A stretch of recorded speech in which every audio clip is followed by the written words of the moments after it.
there's a second Deep Blue Sea movie coming out. With Thomas Jane?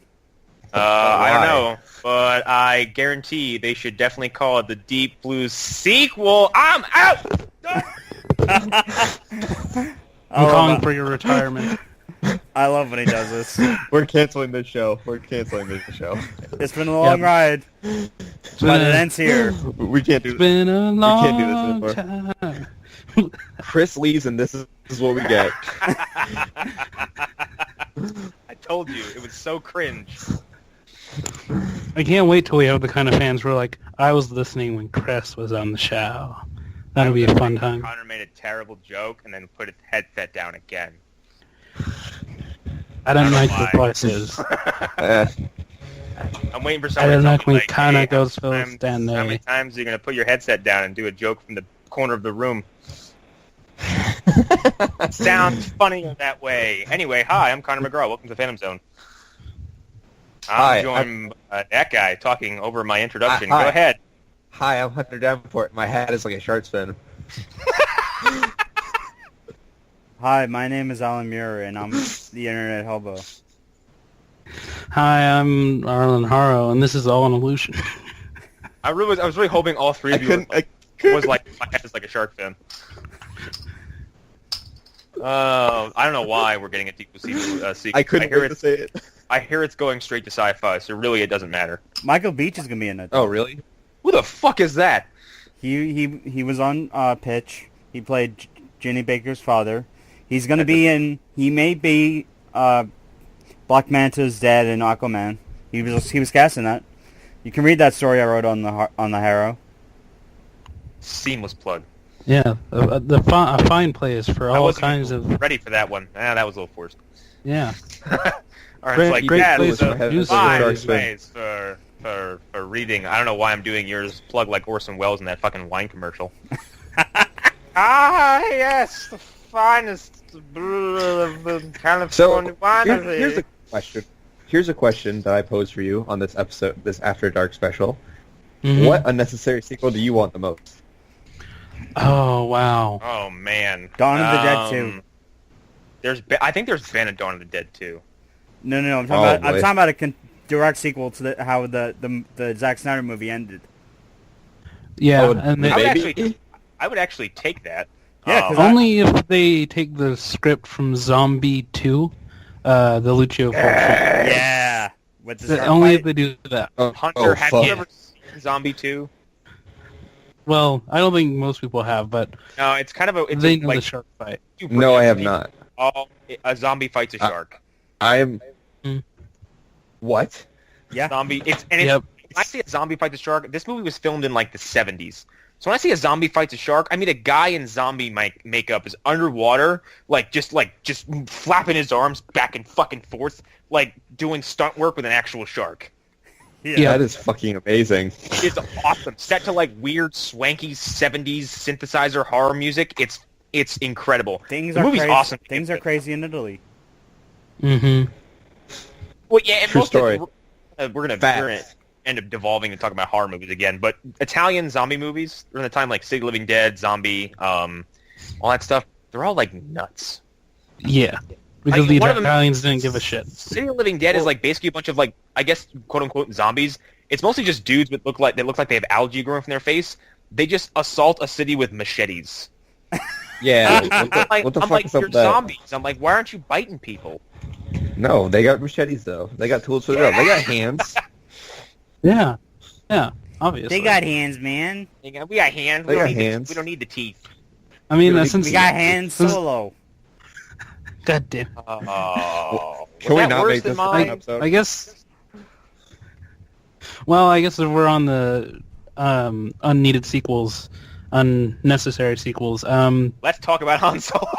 Well, no, the Jumanji trailer. Oh my god, which yeah. I didn't watch look- yet because I saw it was auto playing on Facebook, and as soon as they picked up the video game controllers, I was like, nah, I'm good. Yeah, I made But, a mistake. okay. I heard Here- my sister told me about it. I watched it, and I don't know how I feel about it. It doesn't I'm look all right. bad. It just looks like it looks all right. Like It looks It looks mediocre. It's completely unnecessary. Yeah. If I was it's 7, it necessary. would be my jam. That's what I'll say. But I'm not 7, so it's I don't not. okay. I like it. This is a product of The Rock realizing he is now untouchable, Yeah, and he can do whatever the fuck you want. which is why Right. we're getting a Rampage movie, by the way. Yeah. And like for years, I was Yes. like, we're not getting a Rampage movie. And then like there's like photos and videos recently from the set. I'm like, we're getting a Rampage. Oh yeah. Oh, it'll be great. It's weird. Like I don't know. It's like everything The Rock does is like it's gonna make money hand over fist. Doesn't mean it's gonna be good. True. I think The Rock has reached that point where like he's not oversaturated, but I think he's again, like I said, he realized that he can just do whatever the fuck he wants, and people are gonna pay for it anyway. Almost like how wrestling is now. They're gonna fucking just give you garbage and then expect you to just take it. I was gonna make a quote from The Walking Dead with Negan, comic, not the shitty TV show. Mm. There's some people in the group who would take hubris with that. Yeah, a lot of people. Come at me, bro. Do you even lift? I don't even. Oh my god! What the fuck? Who are you?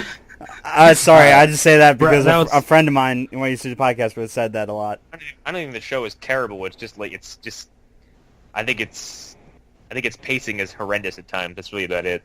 I just think it's repetitive. Like, but when we got to season, was it 4 or 5, where I just felt like it was the same thing that we'd already seen, and it's just like, okay, how many times are they gonna find a new home, and then it just gets torn to shit, and they make the exact same mistakes every time. It just became like, oh, this again, and you're not doing anything interesting with it. But it's funny though.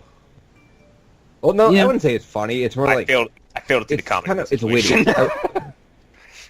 There was supposed to be a crossover though, like not. Wait, I'm thinking of. I'm sorry. I'm thinking of fucking what is it called? A series of unfortunate events for some reason.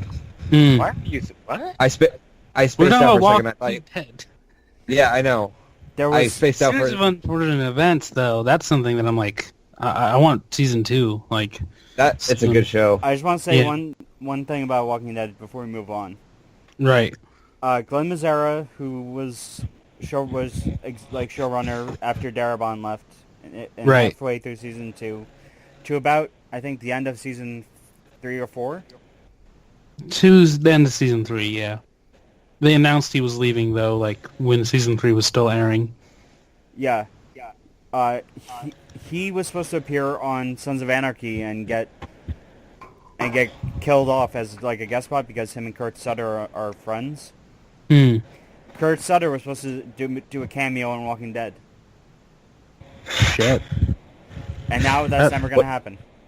What if Sons of Anarchy takes place in the Walking Dead universe? Oh shit. What about You got me interested in 2 things that I don't have much interest in. Actually, dare I say you've lessened my interest in one of those things. Because there was remember all those theories that Breaking Bad took place in the Walking Dead universe, And that fucking Oh, that those theories still Walter are there. White and that Walter White's fucking crazy ass crystal meth was the reason why the zombie virus broke out in the first place. Yeah. that? Is Yeah, that's- very stupid. That is why the internet is sometimes a bad thing. Yep. Those people should have their internet taken away from them. Yes. I think the worst ones are the people who try to work Mad Men into that theory somehow. Yeah. What the I had to explain to someone today that there is a theory about Grease that involves the idea that what's her face is just dead the whole time and the entire film is just her brain firing off fucking signals while she's drowning in the beginning of the movie. Which movie? Yeah. Grease. Grease. That's amazing. What? I love that. Yeah, it's really Yeah. strange. Because Danny saves her from drowning before Yeah, the movie and so actually basically begins. there's a fan theory that the whole film is just her having some kind of weird daydream as she's going brain dead. Right. And that's And why as it keeps that's why the ongoing. ending is so strange, where the car literally flies away. Hmm. That is so dumb. I love it. It's fucking stupid. The only thing I remember Yeah. about Grease was that there was a scene. All I remember is one scene. A guy, I think an Asian guy who was a greaser, because that happens. something happened where he swallowed a cigarette. I don't know. This sounds like a... I don't know, and here's the hottest take of the whole episode. I fucking hate Grease, so I don't know. Same. I don't remember. Yeah, I don't like musicals in general, so I don't really remember much. I'm hard to impress at musicals. Yeah. Occasionally, what about Book of Mormon happens, but... No, duet's fine, but like Book of Mormon, South Park, Sweeney Todd, Phantom of the Opera. I fucking love Phantom of the Opera for some reason. I think Phantom of the Opera is great, and like the music is not what I would listen to in my day, and I think it's really good. Yeah. So probably Did just you know Phantom of the Opera is going to be in the Dark Universe? The Dooku? It's a different... It's a different... God damn it. The Dooku? Yeah, that's what Funhouse is calling it. I know. I just wasn't prepared for you to know what that was. Is that a fucking abbreviation for something? Yeah, it's the Dark Universe. The Dooku. The Dark Universe Cinematic Universe. God fucking damn it.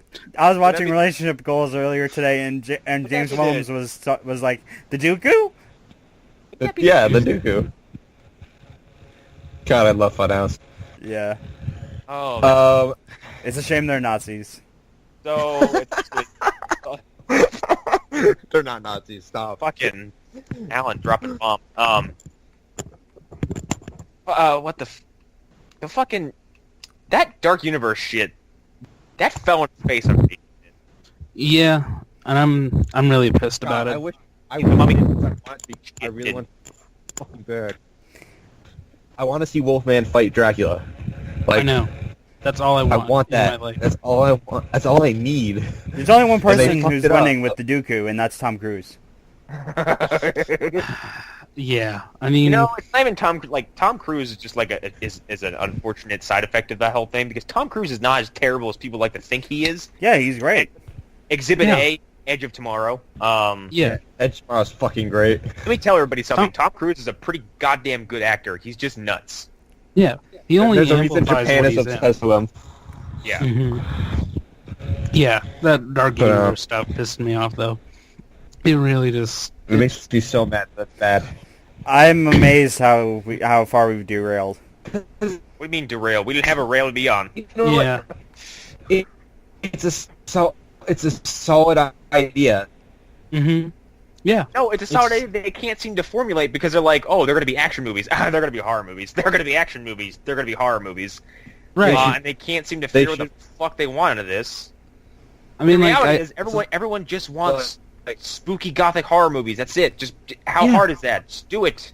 And you want to That'd add be fucking cool, and then action you adventure, you can do that. There's no problem with that. Just do it well. And then you make the Monster Avengers. Like Yeah, that's all you do. and they have to team up against one of the monsters. It's really easy. You've already established one of them. The Mummy. They all have to team up against the Mummy. Boom. Second one. They all have to team up against Dracula. I did read a Cracked article, one of the ones that was good because most of what they do now is shit. Cracked sucks. That said, like, one of the biggest problems with shared universes now is that there's these common tropes that keep popping up that I didn't even realize. And they even did in the Dooku. There's always I love that this is taken off, and there seems to be always a weird governing body that is bringing everything together. Shield, I guess it's Argus slash Cadmus in the DCEU. Is it Cadmus? I don't know. I think Argus. But like, isn't it between FlexCorp?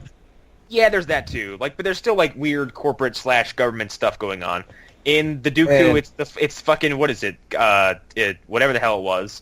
And then in Godzilla, there's fucking Monarch. Like, but Monarch makes sense because it's like that's a Monarch. thing. Monarch is also apparently terrible at what they do.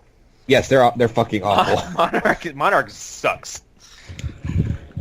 They don't really fucking do anything. awful. In fact, I think most of what they do in Kong Skull Island is get told how terrible they are and then die. And then show people pictures of things. Yeah, of cave drawing, which is funny because I'm like, I love Kong Skull Island. It's fantastic. It's way better than Godzilla. Good movie. It's actually exciting, and you I don't know about that. Yeah, I really better. liked Godzilla. I like that movie. I love Godzilla, but here's the difference. You can watch Kong Skull Island twice in a row and be like, this is just as exciting. And if you watch Godzilla twice in a row, you're like, wow, it's a really long time for Godzilla shows up. And I have to I watch see- I Aaron see what Taylor you're Johnson saying. just float along the plot like a piece of fucking wood doing nothing. And then they yeah, kill yeah. Walter White off screen. I think Yeah. the best way to watch that movie is to pay attention to the first half hour, not pay attention at all for about an hour, and Yeah. then come back. That's the perfect way to watch. I still say it like for an American Godzilla movie, it gets the idea of Oh, what yeah, Godzilla no. Once movies Godzilla are. shows up, the movie's a hell of a good time. The problem is waiting for him to actually show up. And like I said, Aaron Taylor Johnson's character is, like, worthless. He is a blank But also- piece of human meat Yeah, no. who just kind of bobs Also- along the whole way. Like, he's like a fucking buoy. He just kind of just sits there and floats along the river called the plot. Yeah, Connor, when we do the episodes of that secret project we're working on, you're gonna be real surprised when you find out all of them are like that. They're all just blank slates. yeah. Well, I watched, Godzilla's human characters aren't good. Yeah, but Ever. I watched Shin Godzilla, or Godzilla Resurgence, and, like, the human characters in that are, like, fascinating because it's a bunch of government boobs. Yeah, who, because like, they're all are fucking idiots. And we're all, like, transparently stupid. Yeah, and Yeah, But that's the joke. well, yeah. I mean, I haven't seen Neon Genesis or whatever, but it's the same writer. Yeah, it's that guy. So it explains a lot, and it's So- someone who's seen 50 years of Godzilla who is commenting on those 50 years. Yeah. So it's, Yeah. whereas the 2013 movie, they're just trying to make like a distillation of what all Godzilla movies are. Yeah, and that's how it's I like- No, and I'm saw not it. saying Godzilla 2014 is terrible by any means of the imagination, but, like, repeat viewings don't do that movie any good. No, it does not. Oh, I And agree. I think I really hope that in King of the Monsters they kind of show him more because like Yeah. they've kind of blew their load on building up because that movie has the best payoff like Yeah. I've No, that seen movie in a has the Godzilla best- movie That ever. movie has the best Godzilla, like, victory sequence probably Oh, yeah. in any Godzilla, except Yeah, for it's maybe when fucking great. Except for when in She does the Godzilla Final dropkick? Wars, when Godzilla fucking destroys the American Godzilla in like 2 seconds and just blows him up off screen, because that's how they So feel about good. American And then Godzilla. X and then X calls him a tuna head. It's really funny. But Kong Skull Island is like a huge improvement because you don't have to wait for Kong to show up, and when he does, he's Oh, no. immediately wrecking shit, and you can see you get a No, full view of how big he is. And like when Godzilla's not on screen, you're getting crazy shit like that soldier getting impaled by a big bamboo spider leg. Yeah. The movie's horrifically Like- violent for being PG-13. It is terrifyingly graphic. Well, it's because it's like it's supposed to be them. They're not in their world. Like it's supposed to be just like shocking. Yeah, Almost. it's one of the best modern monster films I've seen because it gave me that sense of like, wow, that shit is really dangerous and like will just like most of what's on screen can like wreck you in seconds. Yeah, Yeah. they'll fucking murder you if you let them. And everything's just like I said, the bamboo stuff, the bamboo spider was really cool. The skull crawlers were really interesting. However, I want to make a note about Toby Kebbell and how unfortunate it was to see him get murdered off screen in that film because that dude's a hell of an actor and he seems to always get the shaft in any movie What? he's in. He does What not is it get about MonsterVerse? treated well. What is it about water MonsterVerse movies where they kill a character off screen? Yeah, I don't know. Why- Like, in Why his do they ca- do like, that? like Bryan Cranston, at least like you get to see him like kind of like starting to crash, and Toby Kebbell literally turns around, sees a skull crawler, and then like we get a spatter of blood, and he's gone. yeah. And the next time we see him, he is bones. Yeah, But like he that's- also he did the mocap for well, I mean he's extremely talented. He did the mocap for Godzilla. He did the Yeah. mocap for Koba in Planet of the Apes. Really? Yes. Did he human work. Yeah, Toby Kebbell is amazing. He was Doom in Fantastic Four. He's the best part of it. Yeah. No, When he's Michael just- B. Jordan was. God, I found No, No, Doom blowing up people's heads. I, is the best Doom, part of that Doom movie. going full Cronenberg on people in that movie is like the best. He's in full scanners mode. I found Um, that movie in my closet the other day. We gotta watch that soon. Do we have to? So At some point. He's also We have in. to watch the first two though. He's in So- Prince of Persia, and he's great in that. And then his best role by far is in Rock and Rolla, where he plays a drugged out, missing in action rock star who is just like he's like fucking Bugs Bunny the whole film. He doesn't shut up. He just keeps bouncing around everywhere. In some part of the movie, he's just spinning revolvers in front of a camera in slow motion, and then one of them's a lighter, and he spins it up to his mouth and lights a cigarette. Yeah, That's I think the other. Okay, I think you may have sold me on Toby Kebbell. Rock and Rolla is so goddamn good, and Toby Kebbell's the best part of it. Gerard Butler's in it, Tom Hardy's in it, Idris Elba is in it, Mark Strong is in it, Tom Wilkinson is in it. Yeah, I love Kebbell. I think he has one of the better Black Mirror episodes also, like, which just makes it really unfair. That's right. He's in Black Mirror. He's in the episode where he's jealous of his wife and he's like getting really angry with her and he's just drinking the entire time and he's like forcing her to give him her recording or whatever. It's one of the better episodes for sure. He has a great sequence in Rock and Roller. I think Mark Strong's character is slapping him around, and he puts on a fake crying voice. He's like, "Don't beat me up. I'm only little." Fucking best. Kebbell deserves better for sure. One of my favorite parts of Skull Island was the Bendu. When he made an appearance. Wait, what was that? I like the giant water buffalo. Yeah, the Bendu. Okay. It's a Also, giant like, water why? buffalo. There's something else the Cracked article mentioned about shared universes.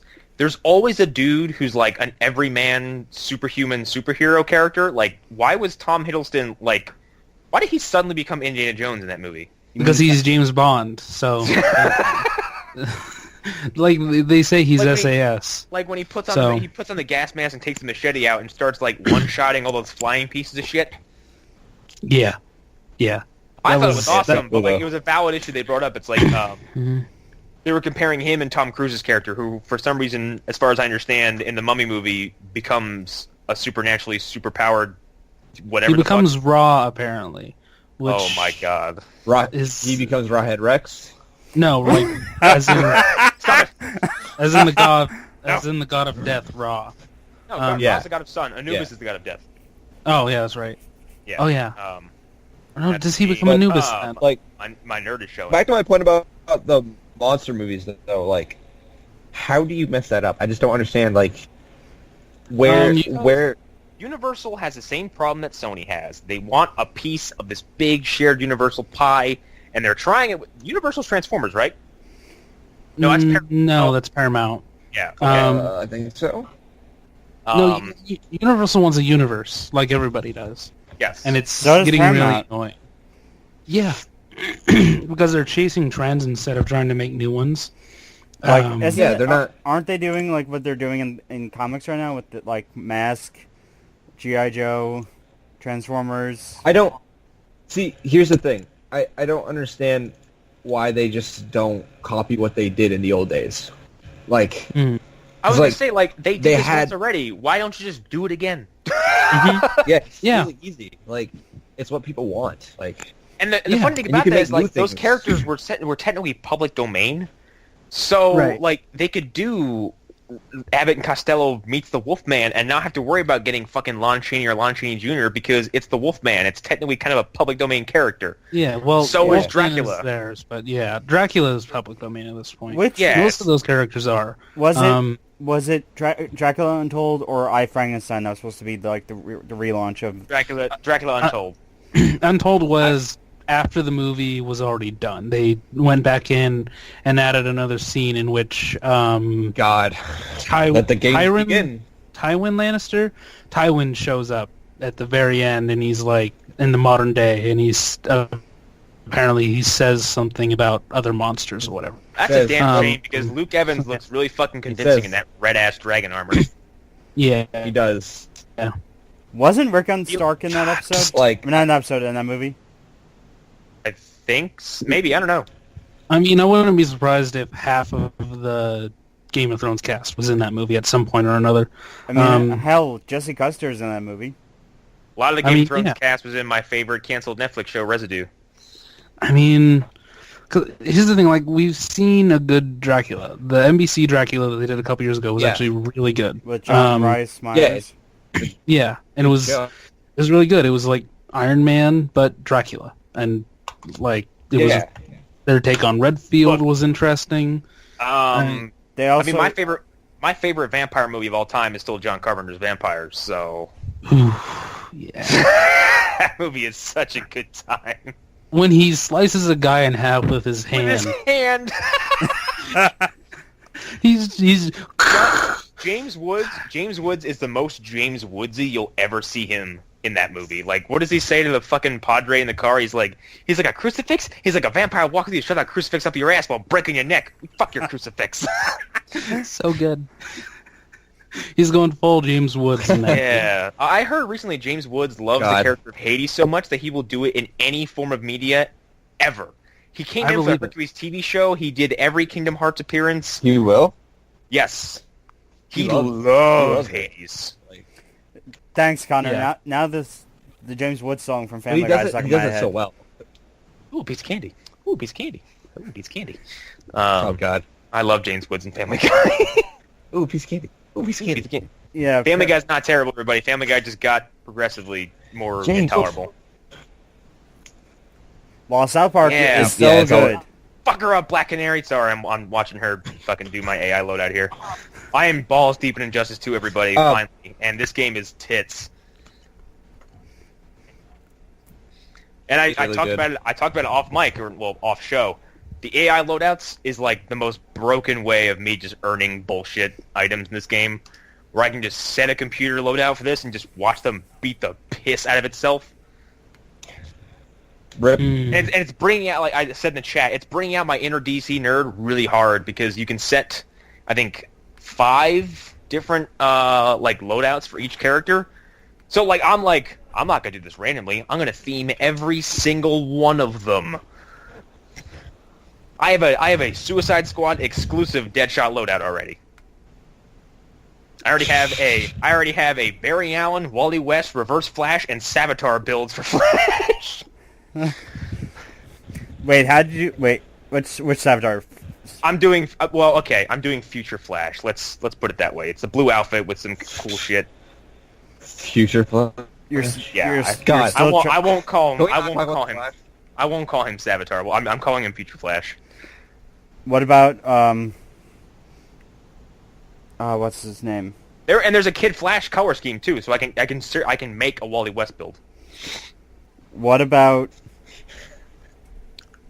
Oh boy, here he comes. Fucking Alan's gonna hit me with some obscure ass speedster who hasn't been seen in 30 years. No, I was gonna say. Alan's gonna be like, "What about the Accelerated Man?" What about Max Mercury? Oh, you can get gear themed after him. So I got like a Max Mercury helmet. I got a Johnny Quick helmet. I got leggings that are like Jesse Quick Savage leg greaves, something like that. They all have like weird Diablo-esque names. I was gonna ask how far are you towards getting the Godspeed gear? I might have to pay for that, or I think I have to do one of the really hard multiverse events. It's a color scheme called the Gods. It's called Godskin. Everybody has it, and it basically just turns them all silver and white. And there's some Flash gear that's kind of helmeted, that's very armored up, and I gotta find that first. Gear is it's a hit or miss thing. There's no set system of getting gear. It's all random. So no, it's all like randomized.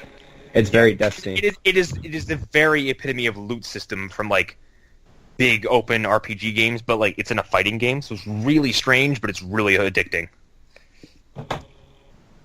Like I said, but there's color schemes for Green Arrow where you can do him as Arsenal and Speedy. So. And then Damian Wayne accuses him of cosplaying at one point. It's really funny. Yes. Are you I was playing as Batman against Damian, and like after round 1, like I beat Damian in round 1, and like they taunt each other, and like Damian hits the ground and Batman fucking adjusts his wrist and goes, "You're dead to me." I was like, shit. I was like, that's your son. Can we talk about how bad of a father Batman is? Well, okay. Let's say this. There's a reason why Goku is the best fighter in the universe in Dragon Ball Z. It's because he's a terrible father. Yeah. Batman's kind of the same way. Batman is as good as he is and teaches his apprentices and successors to be good as they are because it's a shit dad. He's really bad at it. It's terrible. Yeah, it's funny. He's kind of terrible. I just discovered there is a YouTube channel called DC Universe Abridged, and they did abridged versions of Assault on Arkham, Justice League War, and Thrones of Atlantis, and they are fantastic. I'll have to check that out then. They turn Superman into a crazy, right-wing, semi-racist, immigrant-hating, like witchcraft-accusing idiot. So Ultimate Captain America. Green Lantern shows up, and he's like, witchcraft! Go back to Massachusetts, Elphaba! God damn it. And then, like, he shows up to Batman and he goes, like, he thinks he just accuses Batman of being a goth. And I can't remember who he picks up. He's like, tell me where you're hiding, or I'll deport you. You should get a yellow wig or orange wig. I think that's the joke. They turned I think in Thrones of Atlantis they give Aquaman, like, in that movie for some reason I think he's talking to a lobster in his house because he's like he doesn't know he's Aquaman yet. It's a weird origin story, and they just voiced the lobster like Zoidberg. That's all it is. Comics. Okay, I have to watch it now. Oh, also, yes, you're the Sword of Atlantis.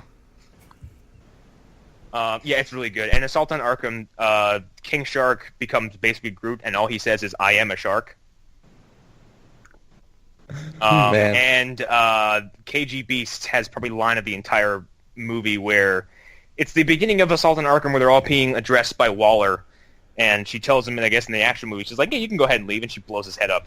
But in this one, she tells him there's pancakes outside, and he's like, I'm going to eat the pancakes. I will eat enough. I do not share. I can eat the size of whole family. Hell, I eat the whole family.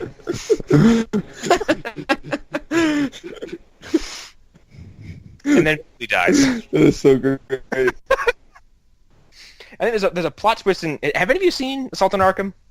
No. It's really good. But I guess some of the movies Batman disguises. Yeah, but when Batman disguises himself as Spider. And Spider, I guess, is a black character, but later on Batman is basically taking his costume. And, like, when he's, like, unmasked, Deadshot looks at him and goes, really? Blackface?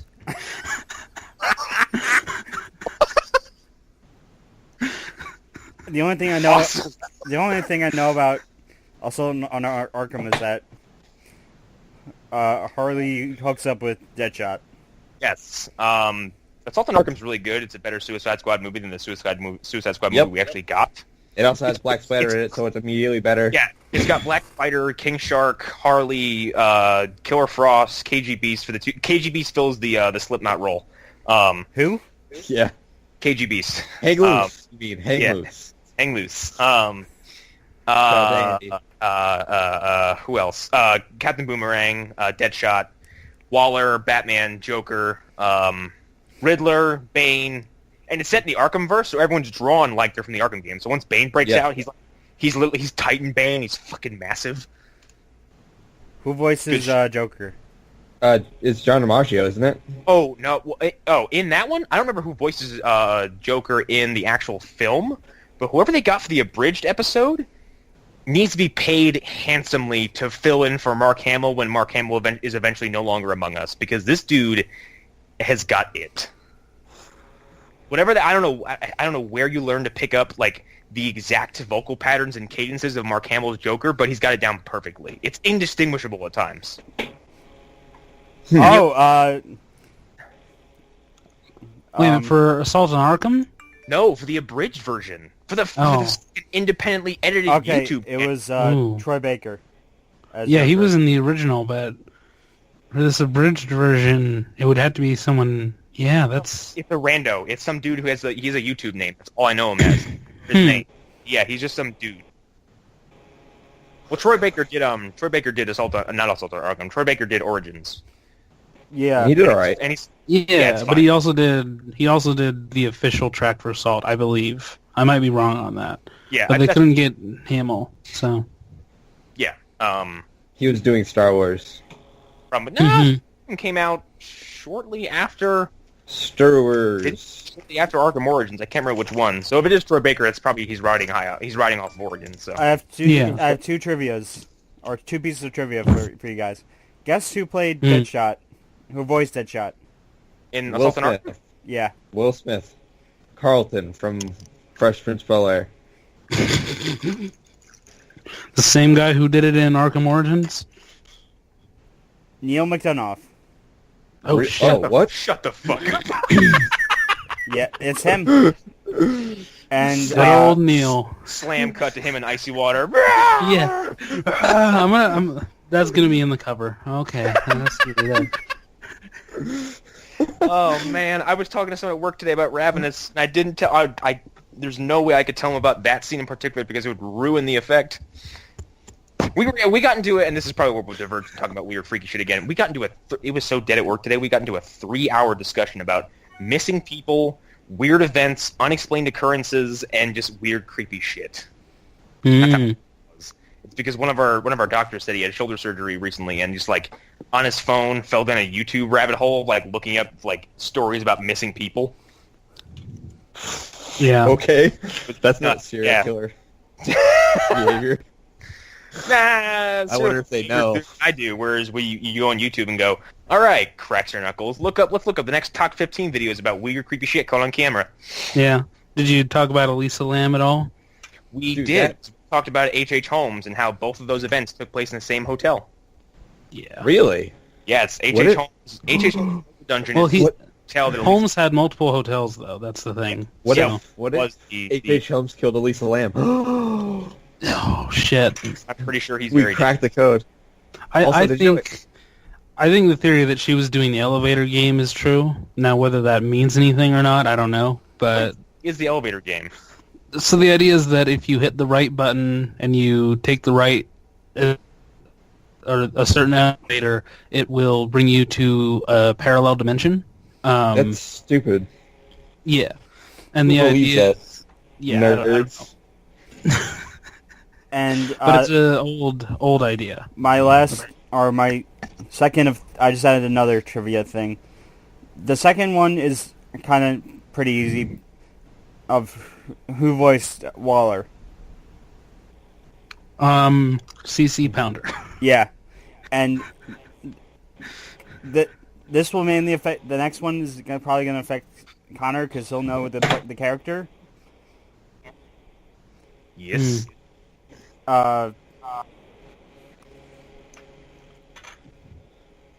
Captain Boomerang was voiced by the same voice actor who does Cullen in the Dragon Age games. Cullen. He was in Inquisition. He was Knight Commander Cullen. Oh, okay. Yeah, I know Cullen. He's practically useless. He just stands around and looks cross the whole time. And Giancarlo Esposito voices Black Spider. Well, I mean, he's Batman for all intents and purposes, so. Black Spider rules. That's the twist, everybody. And Why don't we have a Black Spider movie? Sorry for the spoilers for a 5-year-old. Because Black Spider sounds like a Spider-Man. Well, I also didn't know who the fuck Black Spider was until I saw Assault on Arkham, so. Yeah, he's fucking cool. You best show respect. Yeah, John He'll show up DiMaggio. in an Arkham game, I'm sure. John DiMaggio voiced King Shark. I'm sure he'll be in Of course he did.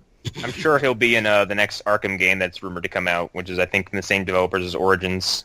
It's Yeah. gonna take place after Origins, so before Asylum. That's a Right. weird So set of continuity. Jen The Hale year voices 3. Color Frost. Interesting. And Nolan North voices KG Beast. Of And- course, Nolan North is in the movie somewhere. And he reprises his role as Oswald Cobblepot. Jesus Christ! I can't believe they got him to be fucking Penguin. Yeah. All in every one of those games except for Origins. I think it is him in Origins. Yeah, it is. It is him and Origins. I know Also- that Origins is a touchy situation. However, there's No, it's a great section of game. there's a section of that game that is hilarious just to watch, and it's everything from the electrocutioner quote unquote boss fight up to when Batman gets in the room Yes. with Penguin and starts literally throwing him around the room like it's a bag of garbage. It's the it's pretty funniest funny. fucking shit because he's picking him up like 4 feet off the ground and just throwing him 15 feet away and slamming him into walls. Yeah. Because the Penguin can't physically defend himself in the Arkham game. He's like a hobbit, almost. Every time he has a confrontation with Batman in those games, it is usually ended with a single punch. Yeah. Yeah, also he I think has a even- gun. Even the beginning of Arkham City, like when he's beating up Bruce Wayne, like regular-ass Bruce Wayne hands him his ass in seconds. It's kind of sad. He breaks his hand. He has Bruce Wayne has cuffs so on. Good. He has cuffs on, and he not only does he own every one of Penguin's dudes, he breaks his hand and then knocks Penguin out. Jobbed out so hard. The Electrocutioner boss fight, however, is funny every time I watch it, because this time I even waited. Like, I let him stand there, and he's just like, he's walking back and forth. He's like, once I tell Black Mask I kill you, I take money. Blah blah blah blah blah blah blah. Oh, blah, God. blah blah blah blah blah blah blah blah for 15 seconds, and then just press X and just a cutscene of Batman spin kick him in the face and knock him out in one shot. So funny. Alan, have you played Origins? Oh man, I love Origins. Okay, Yeah. yeah, I was gonna say, 'cause if you haven't, never seen the Electrocutioner boss fight, it's the, No, it's the I did that. greatest boss fight in the history of video games. The Because I think he like shows up, he's a full health bar and everything, and they trick you into thinking it's gonna be an actual fight, and then Yeah. bam, Yeah. it's over. And I was like, the first time that happened, I had to pause the game after it reloaded because I was in tears. I got as far as I. How far into the game is the intro, the Deathstroke intro fight? It's immediately after the Electrocutioner stuff. It's basically where we get Yeah. the Penguins from. Yeah. I And just did that recently, and I'm so good at the Arkham games at this point that I did the Deathstroke fight without ever having him engage me with the grappling hook.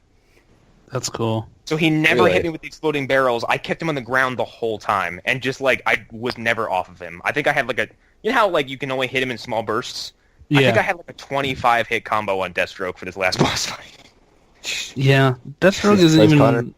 I don't think he's the hardest boss. I think it's like Bane when he goes like full like Okay, no, Insano mode. Bane Oh, yeah. goes full Titan mode because that's what it is. It's a weird little reference to Titan formula in Arkham Asylum. He is legitimately terrifying.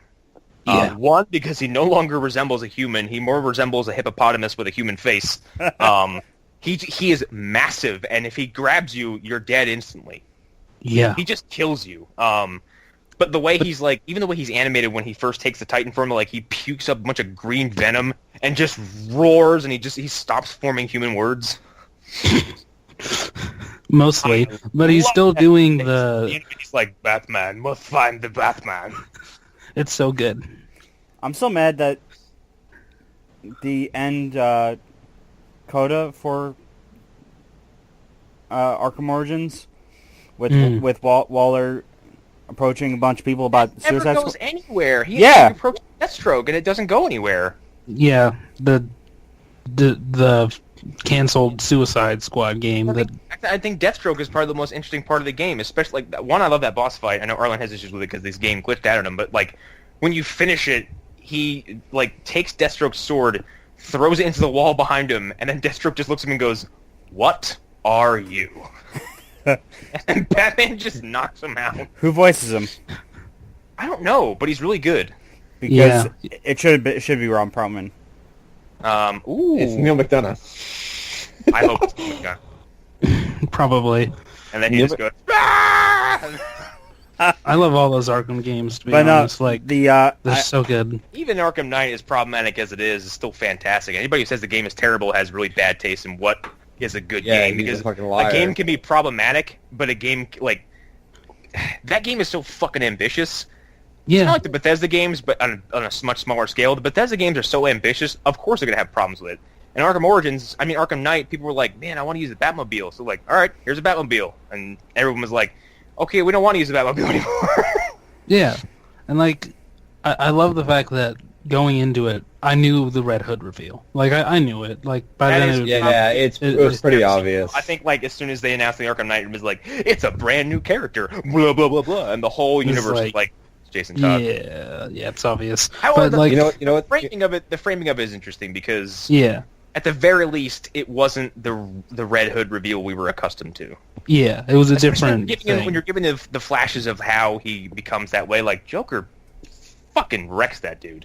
Yeah, also Actually, I think the think Joker the implementation in that moment- game is actually it's using the Joker again in that game is dangerous because it's the same reason I say he shouldn't have been in Justice 2 because he's dead. There's no reason for him to be there. right. And his design is atrocious, but that's besides the point. In Arkham Knight, his presence could have been game-breaking, and it ends up becoming one of the most interesting parts of the entire experience because he's not really a part of anything. He's just there in your head, and he shows up just to fuck with you, or do weird shit like get shot by a bunch of guards and then snap back up and go, haha, like, I'm not dead because I'm not real. What was that line he said regarding sleeping, like Catwoman's offer to have sex with Batman? Like him checking with Talia. Yeah. Hell. Yeah. Oh, yes. But, that. what was I gonna say? But the moment I knew it was gonna be Red Hood is I was at GameStop picking up my pre-order, and the guy asked me if I wanted to buy a Red Hood T-shirt with my game, and I was like, "Yeah." Sales representatives. Yeah. God damn it, GameStop. Even for the people who didn't know, they had to have had a clue when they realized Troy Baker was voicing Red Hood and Arkham Knight and the Arkham Knight. Well, I think the problem with the reveal too is that, like, the game is called Arkham Knight. You're being told you have a brand new antagonist, who looks like the game is framed around, but the main villain is Scarecrow, and one of the biggest conflicts of the game is dealing with the Joker in Batman's head. So Arkham Knight becomes third string.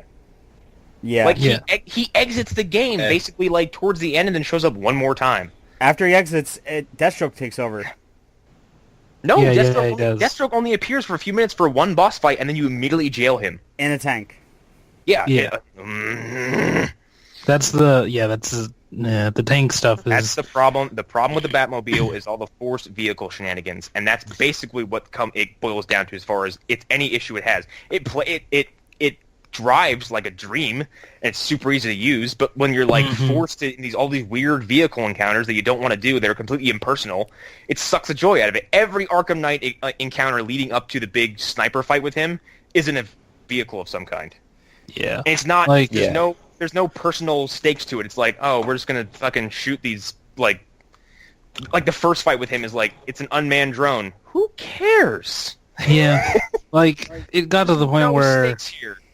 it got to the point where it's like, okay, well we're doing 2 of these in a row. Like there's that tunnel stuff, which I actually really like, where he's like in the drill.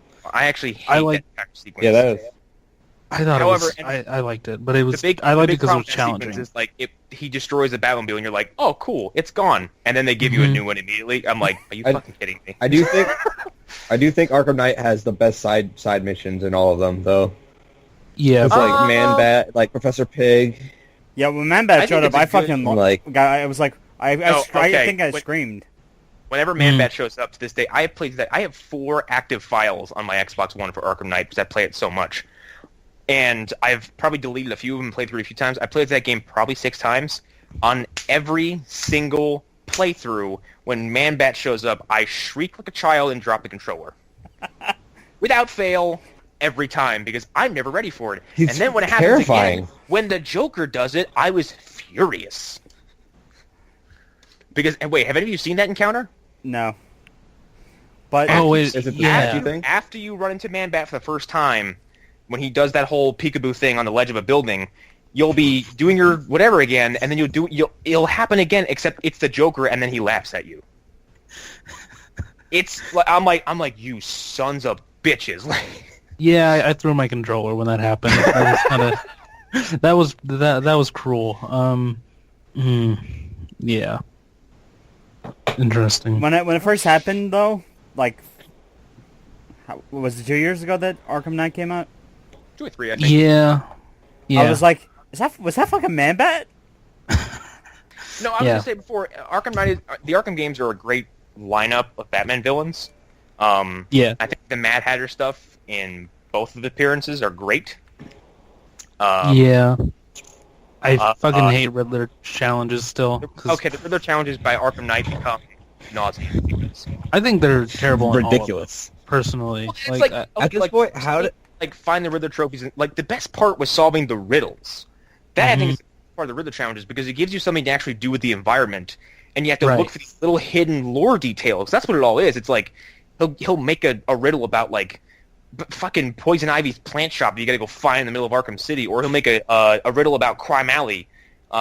It's something involving like Batman, or like something about Killer Moth.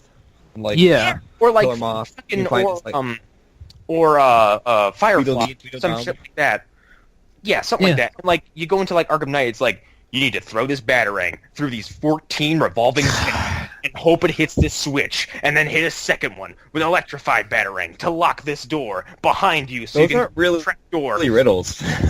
No, No, that's It's the puzzler. It's like welcome to Yeah. Batman. God damn it. Thank you. Credit goes to. Oh, I'm watching the Man Bat Joker thing right now. Mm. The look on your face when Yeah. you saw him. Who'd have thought the big bad Batman scared of his own reflection? I feel like the Riddler trophies were just like an excuse to use the remote control batarang more than twice in the whole game, because that whole mechanic becomes really boring really quickly. Yeah, the remote control batarang is really just used to, like, I've never once used it to, like, in any kind of offensive capabilities. I'm like, I'm going to open this door now from 15 feet away. Yeah. That's all it is. It's like the reverse batarang, too. I've never used it. Yeah. There's a few, and like, which is weird because, like, most of the gadgets in those games I will use very liberally, especially smoke bombs, because one of my favorite things to do is get in a perch above, like, 15 criminals and just drop a smoke bomb on them. Yeah. I'll use then quick batarang sometimes. That's about Yes, it. Like, or the electrical charge, Yeah. because when you get, like, a combo going and you hit that once, it hits, like, 5 people. One of my biggest problems with Arkham Knight 2 is the enemy layout, because they, for whatever reason, felt it was necessary to add, like, several more enemy variants that can't be touched during a free flow, like an asshole with Yeah. stun baton, an asshole who's been electrified, an asshole Yeah. with a gun, and then an asshole with a knife. So it's just an excuse to break up your combo, and I think it's obnoxious. You know, I'm surprised. Yeah, it's kind of annoying. I'm surprised that with its success and everything, I'm surprised there's no Wonder Woman game being developed right now. Here's the thing. I wouldn't be surprised if there was one. Like, because I would say that Gail Simone being at E3 is a pretty big something well, being worked yeah. on. Yeah. I really wish that had she been would like a... just break- Yeah. I think she was meeting with somebody, honestly, but like it, Who knows? you just don't make a big deal out of that. Just not there not be something.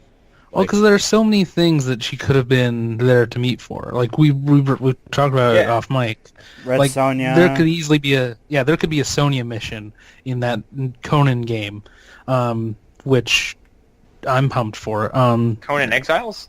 Yeah, because we're going to talk about it on here at some point, but the 1982 movie is one of my favorite things ever. So, and that game seems to be That's heading actually for that vibe. that's one of my old boss's favorite films. God, it's so good. That If it wasn't for that, there would be no aliens. Yeah. Elaborate. Conan. What was the sequel to Conan the Barbarian? Conan the Destroyer. Conan the Destroyer. Yeah, Gail Simone Shit said movie. that the director of that movie had the right to like it was put in Schwarzenegger's contract that he'd have to, like, if movie did well and they did a sequel, he'd have to do the sequel before he did anything else. Oh, okay. I see where this is So, going. during the time that Conan the Destroyer was being worked on, Jim Cameron was pretty much writing Aliens. Yeah, he was writing that. He was rewriting Terminator, and then he was hired by Stallone to write a draft of Rambo 2. Oh. So, I guess that does sort of connect. Interesting. Dino De Laurentiis is responsible for Aliens. Yeah. Did you know, One of my Conan the favorites- Barbarian and H.P. Lovecraft exist in the same universe? Yes. One of my favorites. Fuck, You gotta listen- sick. you gotta- I love that you so gotta- much. You gotta listen to Arnold Schwarzenegger talk about Dino De Laurentiis, because listening to Arnold Schwarzenegger, who is very foreign, has a very heavy accent, do an impression of another man who is very foreign, has a very heavy accent, is one of the funniest things I've ever heard. It's the I guess, greatest. like, Arnold walked into Dino's office, and I guess it was, like, basically prepping for the role of Conan, and Dino looks at Arnold and says, I cannot use you. Your accent's too thick. And then I guess, like, halfway So through good. filming of Conan, like, Dino walks up to Arnold and just goes, you are Conan, and walks away from him. Dino De Laurentiis sounds like this fucking shriveled old Italian, like, fucking movie mob boss. Yeah. Great. So good. Hearing Arnold make fun of somebody else's accent is gold. Because I think he makes a joke. He says my accent was too thick. And he's like, have you heard yours? I think it's an interview on the Nerdist. It's one of the best Nerdist interviews I've ever heard. Yeah, it is. It's... that and there's a few others. I wish I listened to that show more. Yeah, the episode with got Noel bored of is the one of the funniest things I've ever listened to too as well. The Max Landis episode is also fascinating. Of what? Yeah, The Nerdist. It's interesting Because Max Landis is extremely interesting. Based off his mind. You get a peek inside of his brain, and you kind of get an understanding of why he is this like hyperactive, over-exaggerated like wacko. Yeah, I was about to say. I kind of respect kind of insane. I very much respect how self-aware he is, and I'll admit he can be kind of a jerk. And I think there's people in the Pixels group who are associates with him who have basically said like, yeah, he's been an absolute shithead to me, but the very next day he's coming to me apologizing, saying like, hey, I've been an asshole to you. I still think that American Alien is one of the best Superman miniseries ever written. I think his movie work. I think Chronicle's great. That goes without saying. But I think this stuff he does on YouTube, where he's just kind of musing about superheroes, is some of the most fascinating stuff I've ever heard. That and his commentary on wrestling is very interesting. Arlen, have you seen him do Wrestling's Not Wrestling? Oh, I think I have. You have to, if that you is haven't really seen it, see it. He breaks down pro wrestling in a way that in the way that a screenwriter would, and makes it sound. He's explaining it to you like he'd explain a TV show. Like, he's not explaining it like it's wrestling. He's explaining it from a narrative perspective, and he breaks it down plot, like point for point for point. And it's all centering around Triple H. Yeah, who is his favorite wrestler? Yeah, and Daniel Bryan too. And to explain it, he has everyone gender swapped and has a bunch of girls play all these big strapping muscle men. And has Sam Witwer play China. Yeah, it's really funny.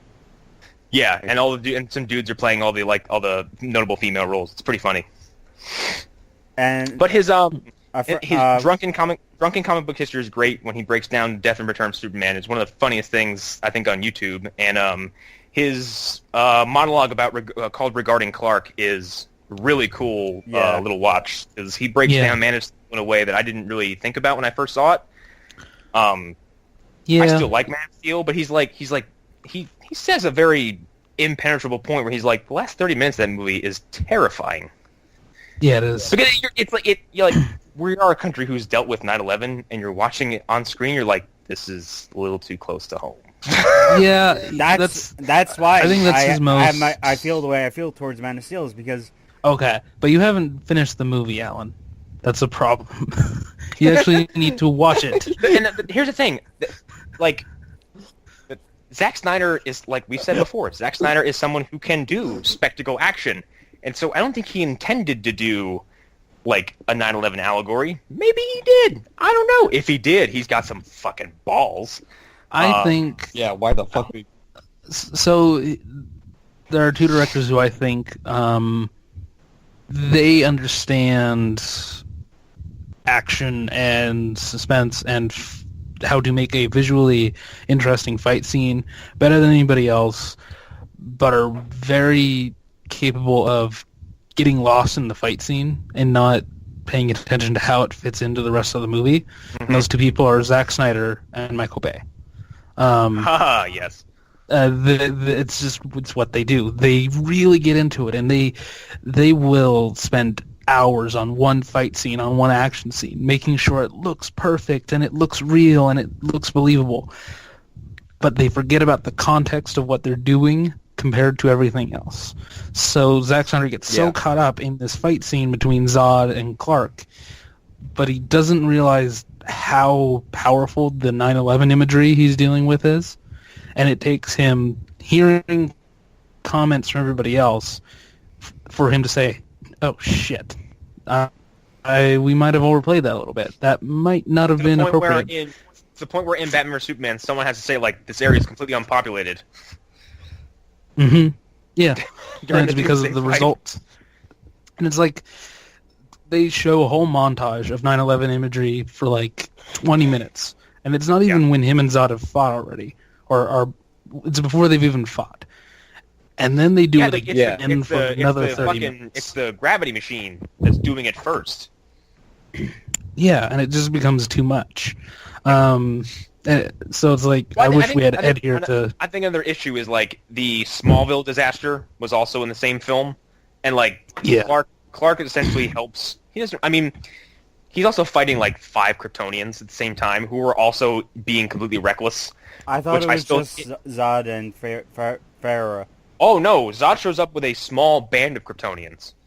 And one of them, I don't know his name, but it's weird for me to say I hate this whole sequence because it's breathtakingly awesome. It's this, like, 7-foot-tall Kryptonian who absolutely throttles Clark for, like, 3 minutes. It's kind of awesome. He's supposed to be the one dude from the old movies, but... He grabs Clark by the ankles and just patty-whacks him on the sidewalk like 15 times. Yeah, it's pretty good. I like the Smallville stuff a lot. He Hulk Loki's him, basically. Yeah. I think at some point he slams him on the cement, and then Clark bounces, and then he kicks him mid-bounce into a building. I'm like, that is some cool shit. Mm-hmm. But at the same time, they do that weird scene with the IHOP. Yeah, and then it gets a weird product placement. Then the 7-Eleven, then the Denny's, then this, then... The Denny's one was kind of funny. Look, okay, Then Jim Cornette shows up out of nowhere. People can do product placement all they want because there's going to be no movie in the world that is egregious with it as iRobot. Yeah. Where Will Smith basically puts his foot on the table. He's like, yeah, these are classic Converse shoes. What's of it? Yeah. It gets and then he picks up his iPod in screen view and is like, yeah, of course it's an iPod. What of it? Yeah. Am I the only one that feels that there are some big miscasts in Man of Steel?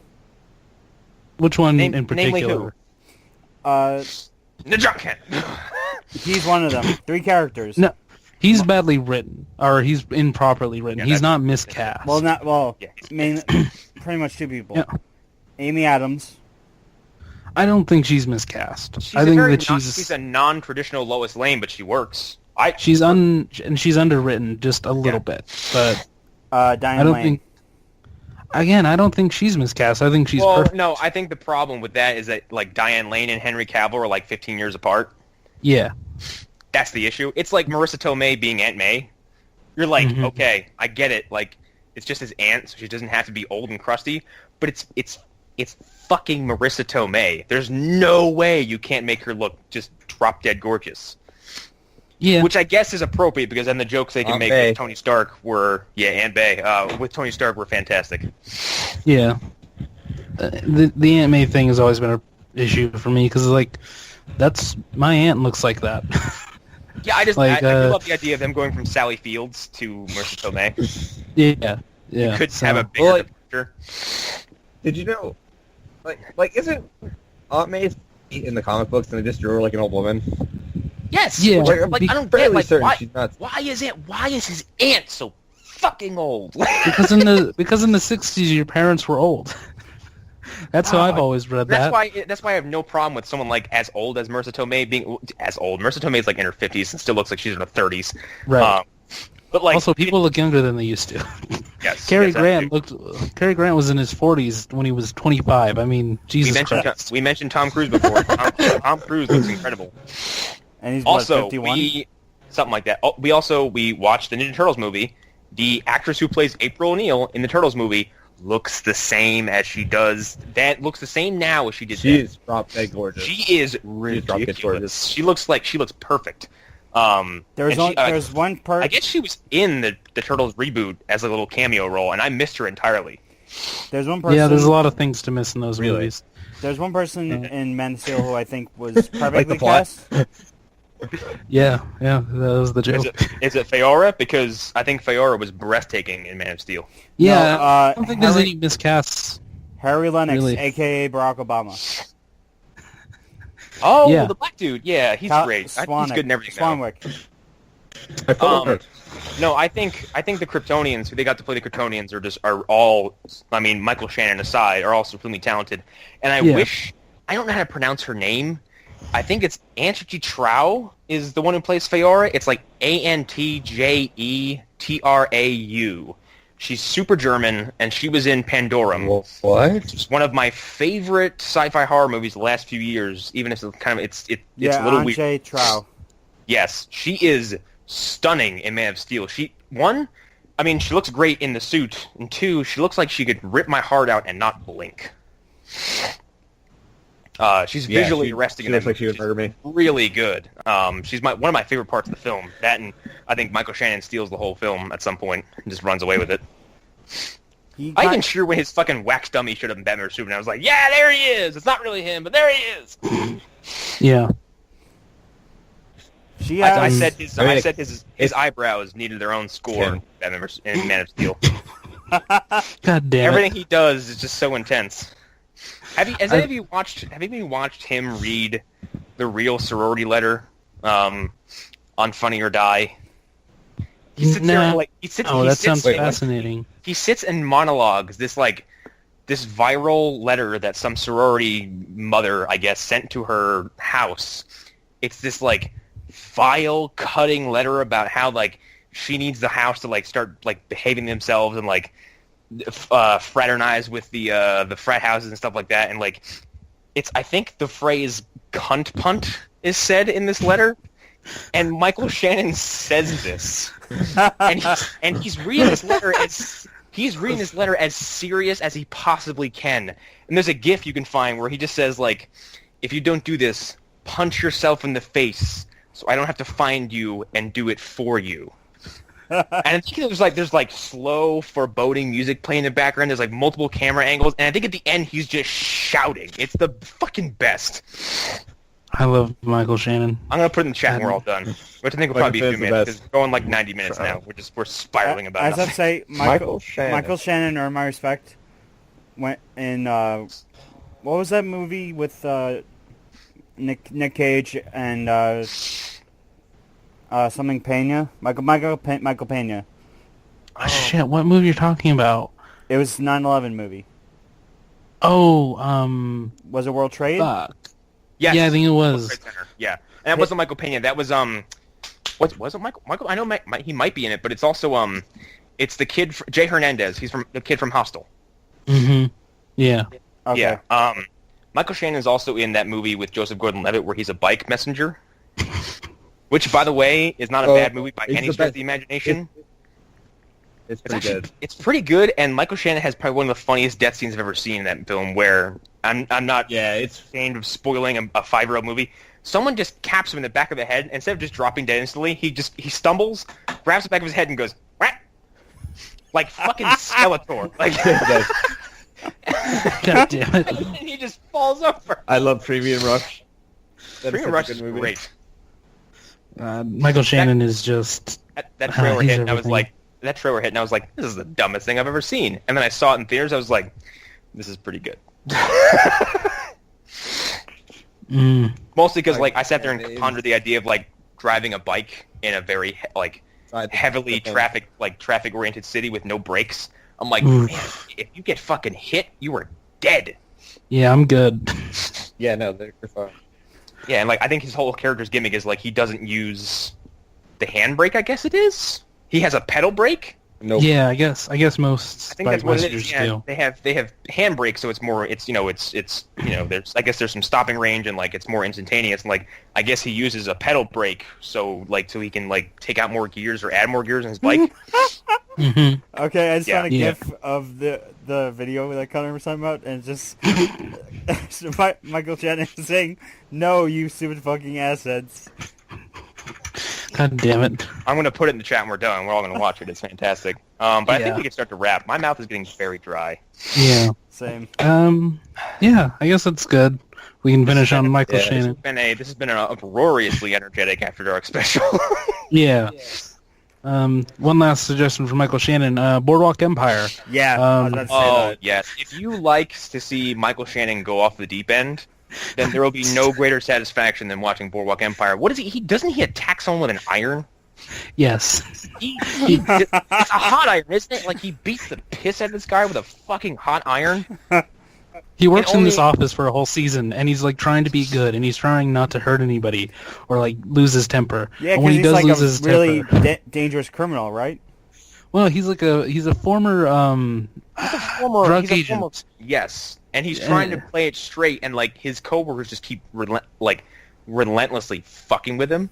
Yeah, To the point where he snaps in one of the most epic, hysterical, brutal ways. One, because like if it was any other actor, you'd be like, wow, that's pretty effective and that's pretty shocking. But it's Michael Shannon, who has the aura of like an angry, drunk relative who stands across the room and just stares at you with a loaded weapon. He's terrifying. and he's like a foot taller than everybody around him. Yeah, and when he unloads this dude, you're like, this is the best and most frightening thing I have seen in a long time. It's so good. It's funny to me. What? Michael Shannon sitting in the corner with a gun. But when you first meet him, like he's whipping going to himself get with a you. belt. Yeah, Like, like there's- can you imagine Michael Shannon just sitting and like you walk home and you turn your lights on, like there's Michael Shannon, and he's just sitting there with like an empty bottle of Jack and like he's just spinning the chamber with a revolver, and he's like, let's play a game. It's so good. It's a game Like, if they were called, gonna I'm put remake this The gun in your Shining- fucking mouth, and you're gonna pull the trigger. I'm gonna watch. Oh, I just thought of The I Shining, really but with do Michael that, Shannon as because he as scares me Jack. so much. Like it wouldn't be a game, like he's like, let's play Russian roulette, except I'm gonna watch it. You're gonna play. I am Michael, I think you've had enough to drink. I'll tell you when I've had enough to drink. Yeah, Oh, it's so All right. good. I think we can close on Yeah. that. yeah. I need some water so badly. Yeah. Boy, Let's finish this up. this has been an absolutely insane episode of the Phantom Zone. I don't know where we started or how we got here. This is Yeah. a big tumbling whirl of energy. Yes, which probably speaks to us and for how long we've been doing this. But everyone can look forward to some comic-centric stuff coming up over the summer. We're going to talk about Ultimatum at some point and how fucking awful it is. And some other comic-centric stuff. We're going to cover Preacher. We're going to cover The Tick. We're going to cover Defenders. We're going to cover all the stuff that comes back in the CW in the fall. And All that humans. No. Mm, No. No, Well, an episode. maybe one, yeah. possibly, maybe, sort of, kind of one episode of the If we need it. One Yeah. last episode to make fun of Scott Buck. That's what we'll... Yeah. Good.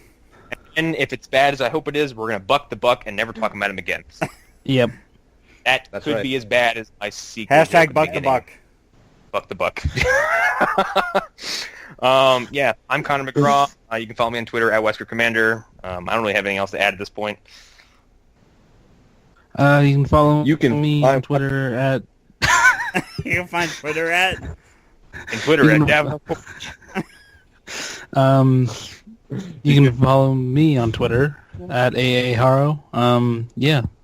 LostHaro.wordpress.com for writing and stuff. Yeah. You can find my Twitter at Report, where I will talking about Titanfall 2 earlier and how good it is, and how I understand why everyone's so obsessed with Price. You can find my RO. There are things, I promise. I'm just really busy. And that's about it. That's all. Yeah. You can find me on Twitter at the Alamir, because I am Twitter's the Alamir. Twitter's own Alan Muir. You can. That's right. When are we going to start calling you Twitter's son of Twitter's Alan Moore or something like that? Just totally bite off the gimmick from Myth Nice Theater where Patton Oswalt is TV's son of TV's Frank. That's a joke for people my age, and that's about it. You know, my age of 78 years old, according to some people I might work with and some people on this show. And some coworkers who I no longer have to see who told me I was half dead when I turned 30. So there's that. Anyway, if we don't have anything else to plug, that's been the Phantom Zone, and Listen goodbye. to Video Game everybody. Hour. Yes, listen to Video Subscribe. Game Hour. Subscribe. And props Theme to song. Eric Dudley. Our theme song is done by Eric Dudd. Yeah, Mm-hmm. Yes, it is. It's great. It's that's wonderful. our boy. We out. We out. Fuck Made the X-Men incredible Apocalypse. video game out. Bye. Fuck X-Men Apocalypse. Barracudas ain't equal to a half-human predator created by a needle. Jet black eyes sleep. When your Titanic sink, I'm the one you gon' meet.